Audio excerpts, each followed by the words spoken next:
The question of how agroecology can optimize the relationships of all the parts of the food systems, from the plants and animals, microorganisms in the soil, things above the soil, and of course the people, is essential in our thinking about agroecology, because we really think about a whole system.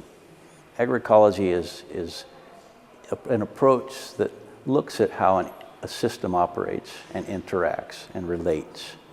You know, we build upon positive interactions between those parts of the system. And ecology, you know, kind of the science of how nature works, gave agroecology a remarkable foundation for doing this. An ecosystem approach that we've lifted and raised to the level of the whole agroecosystem, where it's not only the interaction between all of the natural parts of the system, it's the interaction with people as well. So agroecology really gives us a foundation for understanding what the optimal relationships between all of those parts are, so the system maintains itself through time. It regenerates, it rebuilds every time we disturb the soil, we harvest a crop. But it also builds the culture of the communities that are part of those systems, that it's not just an extraction, it's a relationship, it's an interaction between parts that ensures that both the environment and the people come together in the agroecosystem for long-term sustainability. When we think about how governments can support the development of agroecology and how people themselves can be part of that, I've always believed in the importance of sort of bringing back into agriculture the cultural piece. And we talk about agriculture, not just agribusiness.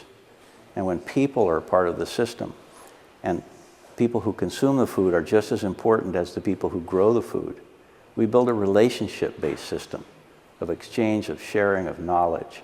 And governments can support that relationship a lot in their support of alternative market systems, of procurement systems, of short-change production systems, of farming practices that protect the environment, provide environmental services that benefit not just nature but people as well. And those are kinds of policies that agroecology supports and promotes, and we see governments beginning to make the move in the direction of building those kinds of policies into their programs.